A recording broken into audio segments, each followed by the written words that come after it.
की उमरिया बढ़ाए रखना, मैया मुझको सुहागन बनाए रखना। मेरे पिया की उमरिया बढ़ाए रखना, मैया मुझको सुहागन बनाए रखना। राधे राधे कृष्णा, जय श्री कृष्णा।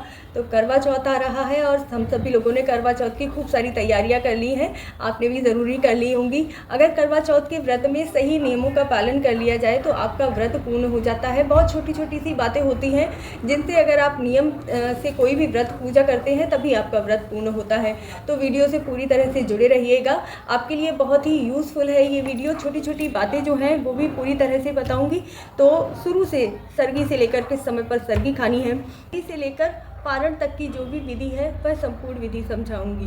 देखिए, सबसे पहली बात होती है कि कुछ जो बातें होती हैं वो हमें अपनी दादी से, अपनी नानी से पूछ के ही व्रत को करना चाहिए, क्योंकि करवा चौथ का व्रत है। पति की लंबी आयु के लिए यह व्रत किया जाता है, तो सभी सुहागन स्त्रियों के लिए यह व्रत बहुत ही महत्वपूर्ण होता है। तो इसीलिए आप अपने बुजुर्गों से पूछ लीजिए अगर कोई छोटी मोटी चीज़ें छूट जाती हैं। और उसके पश्चात मैं इस वीडियो में आपको जो भी छोटी छोटी बातें हैं वह भी पूरी बताऊंगी, तो वीडियो पूरी देखिएगा। सबसे पहले हम बात करते हैं कि आपको बाल किस दिन धोने होते हैं और किस तरह से पूजा की शुरुआत करनी होती है। तो देखिए, आज शुक्रवार है तो आप शुक्रवार के दिन बाल धुल सकते हैं, शनिवार को भी धुल सकते हैं। आप देख लीजिएगा, शनिवार के दिन अगर आप बाल धुल रहे हैं तो जल में थोड़े से तिल डालकर बाल धुलिएगा, तो बाल धुलने का दोष नहीं लगता है। अब दूसरी बात आती है कि अगर आप शनिवार को बाल धुल रहे हैं, क्योंकि व्रत के दिन आपको बाल नहीं धुलने होते हैं, यह आप अच्छी तरह से समझ लीजिएगा। तो इसीलिए शुक्रवार को धुल रहे हैं तो उसी दिन से आप प्याज लहसुन त्याग दीजिए और ब्रह्मचर्य का पालन कीजिएगा। इस चीज़ पे ध्यान दीजिएगा, बिना बाल धोए आप शुद्ध नहीं होते हैं तब तक। तो इसीलिए प्याज लहसुन त्याग दीजिएगा और ब्रह्मचर्य का पालन कीजिएगा।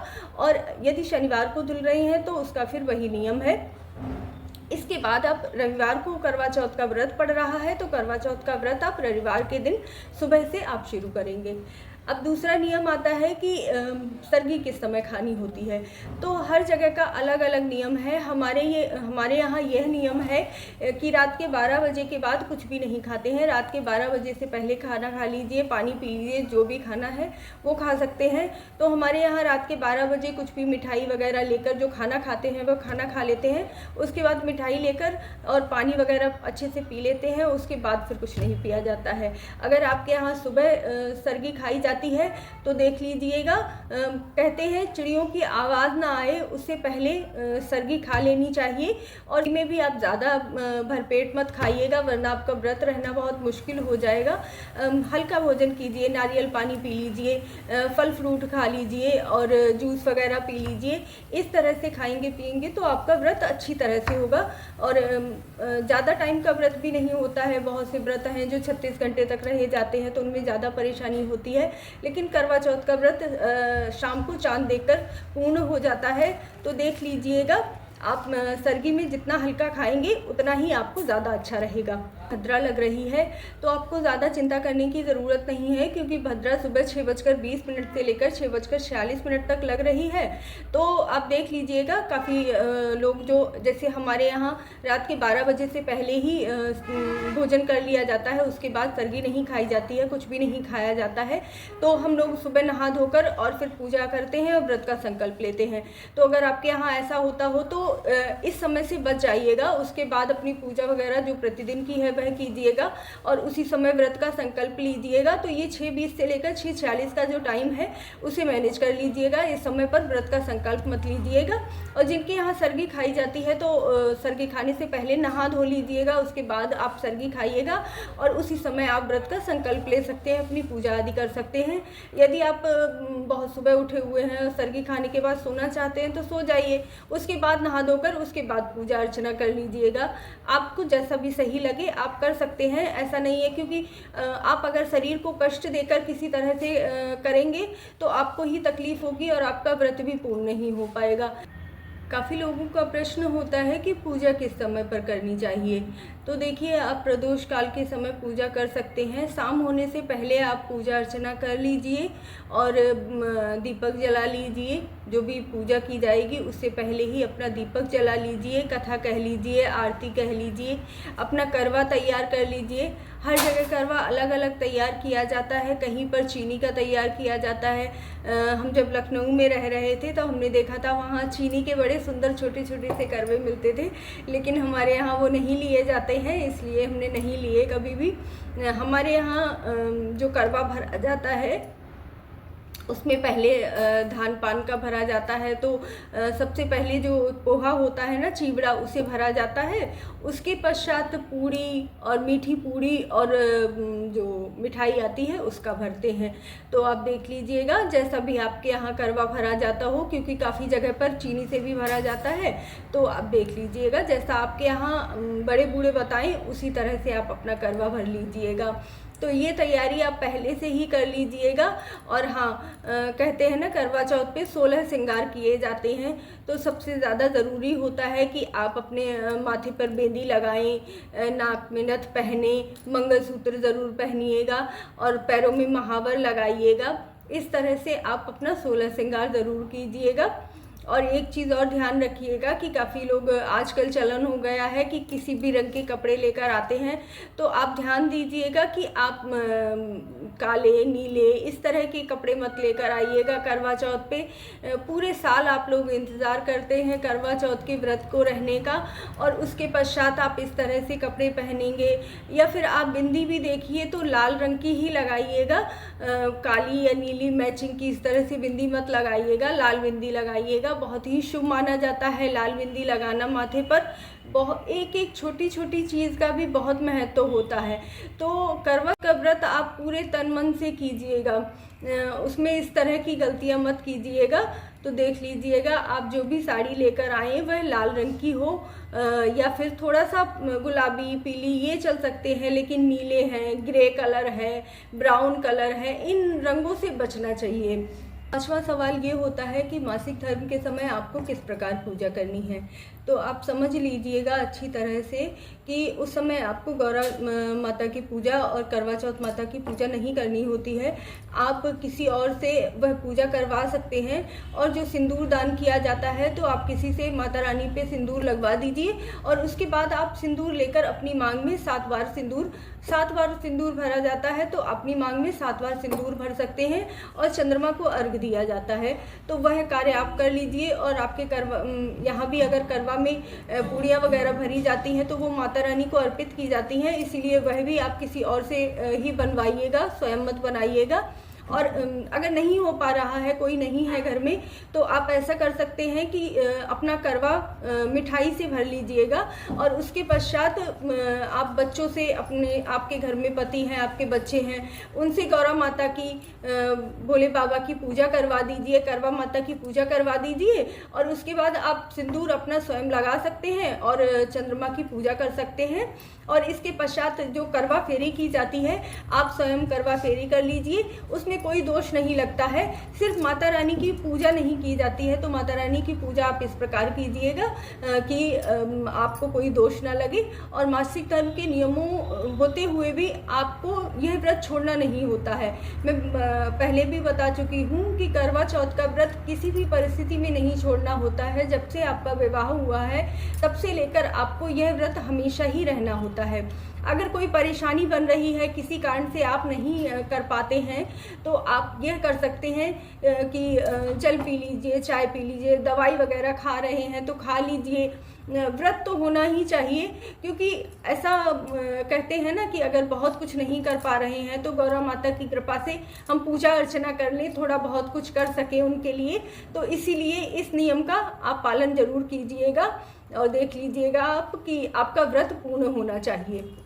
अगर आप प्रेग्नेंट भी हैं तब भी आपको ये व्रत नहीं छोड़ना है, मासिक धर्म में भी आपको ये व्रत नहीं छोड़ना है। हाँ, थोड़ा सा नियम कर लीजिए, दवाइयाँ वगैरह ले लीजिए, सुबह ही ले लीजिएगा, सर्गी के समय ले लीजिएगा, पानी वानी पी लीजिएगा। उसके पश्चात आप प्रदोष काल में पूजा कर लीजिए, चंद्रमा को अर्घ दे लीजिए। और उसके बाद तो फिर खाना पीना जो होता है वो कर ही लेते हैं। काफ़ी जगहों पर खाना पीने के लिए भी जो दोपहर के समय ना कढ़ी चावल बनाया जाता है, पुए बनाए जाते हैं। तो जैसी आपके यहाँ व्यवस्था हो वैसा आप कीजिएगा, जैसा नियम हो वह करना बहुत ही ज़रूरी होता है, तो आप वैसे कर लीजिएगा। हमारे यहाँ पूड़ी, मीठी पूड़ी, खीर और जो भी सब्ज़ी आप बनाना चाहें वो बना सकते हैं। बस ध्यान रखिएगा प्याज लहसुन वाली सब्ज़ी मत बनाइएगा। व्रत के बाद जब आप व्रत का पारण करेंगे तब भी आपको सात्विक भोजन ही करना है, प्याज लहसुन का खाना नहीं खाना है। और कहीं भी होटल में जाकर तो खाना बिल्कुल भी मत खाइएगा, वहाँ के कैसे बर्तन होते हैं, क्या होता है, उस तरह से ध्यान दीजिएगा। अपने घर में ही खीर पूड़ी हलवा आदि बनाइए और उसका ही भोजन कीजिए और प्याज लहसुन से बच के रहिए। व्रत संडे के दिन पड़ रहा है तो जो भी हस्बैंड ऑफिस जाते हैं वो पूरा दिन घर में ही रहेंगे, तो ऐसा मत कीजिएगा कि पति पूरा दिन घर में काम करते रहें और उसके बाद शाम को उनकी पूजा करो आप, तो आपको ही पाप लगेगा। थोड़ा बहुत काम करवाने में कुछ नहीं है, लेकिन ध्यान रखिएगा कि ऐसा नहीं है कि पूरा ही काम उन पर डाल दें और आप आराम से तैयार होते रहें। तो थोड़ा थोड़ा मैनेज करके कर लीजिएगा, इससे आपको ही पाप लगेगा। और व्रत के दिन सोना बिल्कुल भी नहीं चाहिए, अगर आप सोते हैं तो आपका व्रत खंडित हो जाता है। तो पूरा दिन गौरा माता के ध्यान करते रहिए, भोले बाबा का नाम लेते रहिए, उनके नामों का जाप करते रहिए। इस तरह से आप पूजा अर्चना कीजिए। और हो सके तो आप जो भी आप फेशियल वगैरह करवाएंगे या मेकअप करेंगे उस पर ध्यान दीजिएगा। फेशियल वगैरह 1-2 दिन पहले ही करवा लीजिएगा। और इस दिन ध्यान रखिएगा किसी भी बात पर अपने पति से अनबन मत कीजिएगा, अपने बड़ों का सम्मान कीजिएगा। और हो सके तो जब आप व्रत खोलते हैं सुबह के समय भी जब आप सरगी खाते हैं उसके बाद पति के पैर छूइएगा, और रात्रि में भी जब आप व्रत का पारण करेंगे तब भी आप पति के पैर छूइएगा, तभी आपके व्रत पूर्ण होता है। तो झगड़ा बिल्कुल भी मत कीजिएगा, अनबन मत कीजिएगा। जरा जरा सी बात पे भी कभी कभी थोड़ी सी अनबन हो जाती है तो वो भी मत कीजिएगा। मौन व्रत रखिएगा ज़्यादा से ज़्यादा और गौरा माता का नाम लीजिएगा। तो इस तरह से अपने व्रत को पूर्ण कीजिएगा। और अब हम बात कर लेते हैं कि व्रत का पारण किस प्रकार करना होता है। तो रात्रि के समय गौरा माता की पूजा करने के पश्चात आपको सबसे पहले चंद्रमा को अर्घ देना है। थोड़ा सा दूध, कच्चे दूध में जल लेकर और चंद्रमा को अर्घ दिया जाता है। आपके यहाँ चलनी से अगर अर्घ दिया जाता हो तो आप उसी तरह का नियम धारण कीजिएगा। हमारे यहाँ कोई भी चांदी की चीज़ लेकर और वो सामने करके तब चंद्रमा को अर्घ दिया जाता है, क्योंकि कहा जाता है ना कि चंद्रमा को सीधा सामने से नहीं देखा जाता है। तो आपके यहाँ अगर चलनी का नियम है तो आप वैसे कर लीजिएगा। और उसके पश्चात जब आप चंद्रमा को अर्घ दे देंगे उसके पश्चात आपको अपने करवे की फेरी लगानी है और फिर अपने पति के पैर छूने हैं। कोई भी गलती हो गई हो उसके लिए गौरा माता से क्षमा अवश्य मांग लीजिएगा, हाथ जोड़कर विनती कीजिएगा कि हे गौरा माता मेरे व्रत को पूर्ण कीजिए। मैंने पूरा दिन व्रत रहकर आपकी सेवा में अपने तन से अपने मन से जो भी पूजा की है, अगर कोई गलती हो गई हो तो उसके लिए क्षमा कर दीजिए और आप मेरा व्रत पूर्ण कीजिए। इस तरह से गौरा माता से क्षमा याचना करने के बाद अपने पति के पैर छूइए, उनके हाथों से जल पीजिए और आपका व्रत इस तरह से पूर्ण हो जाता है। फिर उसके बाद आप कुछ भी खा पी सकते हैं। बस इतना ही आपको ध्यान रखना है कि आपको प्याज लहसुन से बनी कोई भी चीज़ नहीं खानी है। और एक सबसे बड़ा नियम जान लीजिए कि उस दिन भी आपको ब्रह्मचर्य का ही पालन करना है, क्योंकि आपका करवा चौथ का व्रत इस समय ही खत्म नहीं हो जाता है। आप सुबह नहा धोकर पूजा अर्चना कीजिए और सुबह के बाद आपका व्रत पूर्ण हो जाएगा। वैसे तो जब चंद्रमा को अर्घ दे देते हैं उसके बाद आपका व्रत पूर्ण हो जाता है। फिर भी उस दिन बचिएगा तो ज़्यादा। करने में कुछ भी बताने में अगर मुझसे भी कुछ छूट गया हो तो आपके घर में जो बड़े बुजुर्ग हैं उनसे पूछ लीजिएगा। आपकी ससुराल में जिस तरह से पूजा होती हो आप उस तरह से पूजा कर लीजिएगा। मैंने अपनी तरीके से आपको पूरा नियम बताया है पूजा करने का। फिर भी कुछ छूट गया हो तो देख लीजिएगा। आप पूजा इस प्रकार से कर लीजिएगा। और उसके पश्चात आपको चंद्रमा को अर्घ देना है। चंद्रमा को अर्घ देने का भी विशेष नियम होता है। अगर मैं बना पाई वीडियो तो बनाऊंगी, लेकिन व्यस्तता की वजह से कभी कभी थोड़ी सी छूट जाती है, बहुत से कार्य होते हैं। लेकिन थोड़ा सा समय निकाल कर मैं आपके लिए हमेशा ही वीडियो लेकर आती हूँ। आपका बहुत ही प्यार चाहिए। अगर आप थोड़ा भी कमेंट कर देते हैं या फिर वीडियो को लाइक कर देते हैं तो बहुत ही अच्छा लगता है। तो प्लीज़ वीडियो को लाइक ज़रूर किया कीजिए और कमेंट ज़रूर किया कीजिए। अगर कमेंट करते हैं तो मैं आपके प्रश्नों का उत्तर भी ज़रूर दूंगी।